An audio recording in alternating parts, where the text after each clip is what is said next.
Hello friends, स्वागत है तमारू मारी गुजराती रसोई टिप्स चैनल में। तो आज આપણે બનાવીશું ફરારી બટાકાની ફ્રેન્ચ ફ્રાય।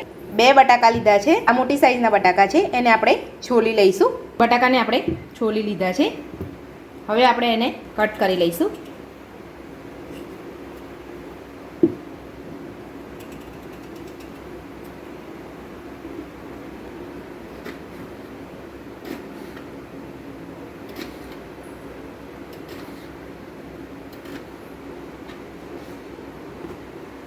पाणी लीधुं छे, एमां આવી રીતે આપણે કટ કરીને પાણીમાં ઉમેરી દઈશું।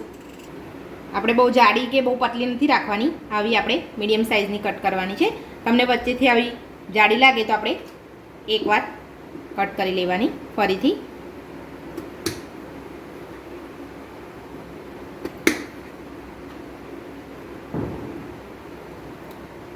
હવે આપણે પાણીમાંથી કાઢી લઈશું।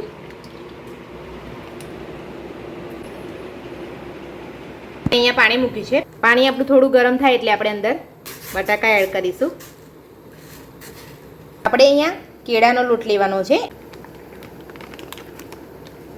4 ચમચી જેટલો આપણે કેળાનો લોટ લઈશું અને આપણે થોડું પેસ્ટ જેવું બનાવીશું।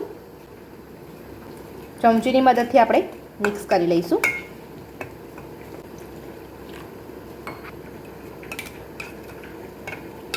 અહીંયા 4 ચમચી જેટલો જ કેળાનો લોટ લેવાનો છે। સ્વાદ પ્રમાણે આપણે મીઠું લઈશું, ફરારી મીઠું લેવાનું છે આપણે। બરાબર આપણે મિક્સ કરી લઈશું। તો આપણે આટલી પતલી પેસ્ટ બનાવવાની છે।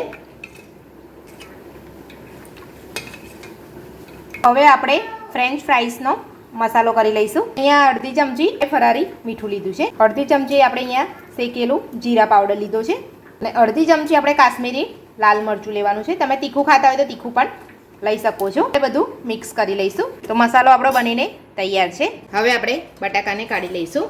10 મિનિટ જેટલા આપણે એને બફાવા દેવાના છે, એટલે લોચો ના થઈ જાય। અધકચરા તમે બફાવા દો તો પણ ચાલે। મેં અહીંયા અધકચરા જ બફાવા દીધા છે।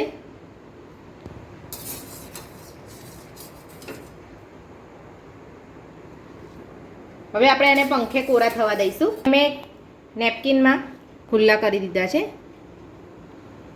બટાકા આપણા કોરા પડી ગયા છે। હવે આપણે એને એક થાળીમાં આપણે લઈ લઈશું। એને તળવા માટે આપણે અહીંયા તેલ મૂકેલું છે, તેલ આપણું ગરમ થઈ ગયું છે।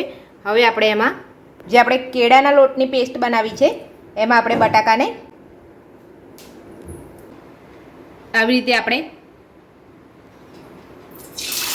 તળી લેવાની છે।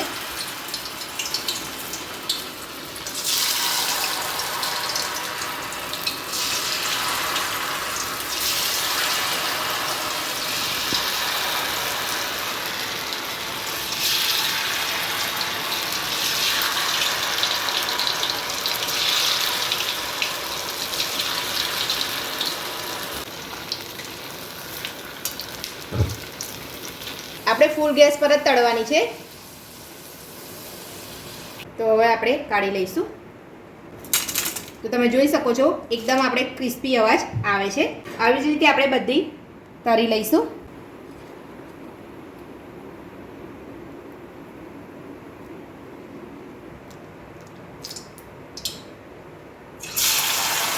આપણી બધી જ ફ્રેન્ચ ફ્રાઈસ તૈયાર છે તળાઈને। હવે આપણે એની ઉપર જે મસાલો બનાવ્યો હતો એ ભભરાવીશું।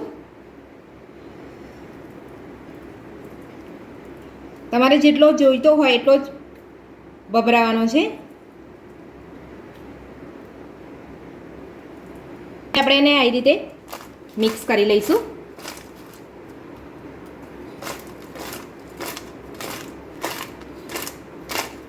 આપણે મસાલો ફ્રેન્ચ ફ્રાઈસમાં મિક્સ કરી લીધો છે। તો આપણી ફરારી ફ્રેન્ચ ફ્રાઈસ બનીને તૈયાર છે। તો તમે જોઈ શકો છો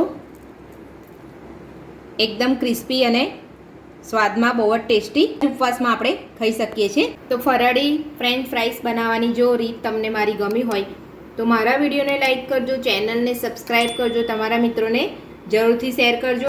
થેન્ક યુ।